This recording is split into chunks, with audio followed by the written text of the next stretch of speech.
کہ ایک استاد نے جو کتاب دی مرید الماری میں سجا رہا ہے یا سمندر کے حوالے کر رہا ہے، ایک استاد اپنے مسند عشق پر بیٹھ کر دیکھ رہا ہے، پتہ چلا یہ مادیت ہے جو دنیا کو دھوکہ دے رہی ہے اور وہ روحانیت ہے جو خدا سے ملا رہی ہے۔ نعرہ تکبیر، نعرہ رسالت۔ حضرت کا جب حکم ہوا ڈانٹ پڑی تو گیا وہ دریا کے کنارے، حکم تھا کھڑے رہنا، دو ہاتھ ظاہر ہوں، دو ہاتھ ظاہر ہوں، کتاب ہاتھ میں دیا اور چند لمحے ہاتھ پاٹ کے کھڑا ہوا، چند لمحوں کے بعد پھر دو ہاتھ اوپر ظاہر ہوئے اور کتاب لے کر آیا، چومتا رہا، سر پہ رکھا، پریشان، یا اللہ یہ کیا بات ہے؟ کتاب سمندر میں گئی، غوطے لگائی، موجوں سے کھیلی، بحروں کے شباب سے لڑی، اور لڑنے کے بعد واپس آئی، نہ تحریر میٹھی، نہ نقطہ میٹا، نہ کاغذ پہ کوئی پانی کا اثر ہے، بات کیا ہے؟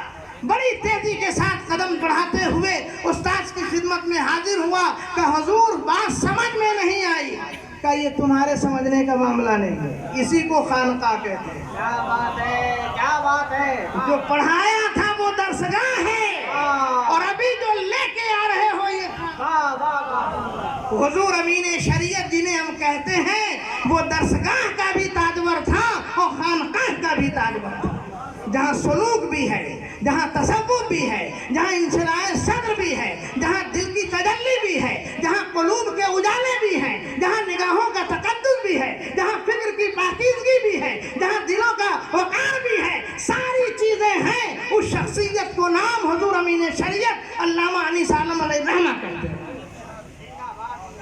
بات سمجھ میں نہیں آئی حضور کا، اسی کو خانقاہ کہتے ہیں، اب آؤ سمجھاتے ہیں۔ بیٹھ گیا، کہا کہ سنو، جو تم نے دو ہاتھ دیکھے تھے وہ کسی عام انسان کے ہاتھ نہیں تھے، کہ وہ ہاتھ کس کے تھے؟ کہ حضرت خضر کے تھے۔ لے کے جانا ہے۔ یہ روایت ہے کہ ولی ہیں، ایک روایت ہے کہ نبی ہیں، لیکن زیادہ یہی ہے کہ وہ نبی ہیں۔ جائیں گے ابھی تو زیادہ محدثین کا یہی اتفاق ہے کہ نبی ہیں، اور آج بھی وہ ملاقات کرتے ہیں لوگوں سے۔ تو حضرت خضر تھے وہ جن کے پاس میں نے اپنی کتاب بھیجی، گا کیوں بھیجی تھی حضور؟ کا اصلاح کے لیے۔ میں بھی جب مقالہ لکھتا ہوں تو حضرت کے پاس بھیجتا ہوں کہ حضرت دیکھ لیں کوئی کمی تو نہیں ہے، چھپنے سے پہلے غلطی نظر آئے تو اصلاح ہو جائے، چھپنے کے بعد غلطی نظر آئے تو نہ جانے کتنے لوگ ہیں جن کی بھویں تن جائیں گی اور بوچھار شروع ہو جائے گا کہ کیا لکھا ہے نا؟ تو چھپنے سے پہلے اگر اصلاح ہو جاتی ہے تو بڑی بات ہے۔ کہ سنو بیٹے، میں نے یہ کتاب لکھی ہے اور اصلاح کے لیے حضرت خضر کی بارگاہ میں پیش کر دی۔ آپ مجھے بتائیں کہ جس کتاب کی اصلاح حضرت خضر کر دیں، کیا اس میں کوئی نقص ہوگا؟ کوئی غلطی ہوگی؟ کوئی کمی ہوگی؟ اس میں کوئی خطا کا تصور ہوگا؟ نہیں ہو سکتا ہے۔ حالانکہ ہر ادیب اور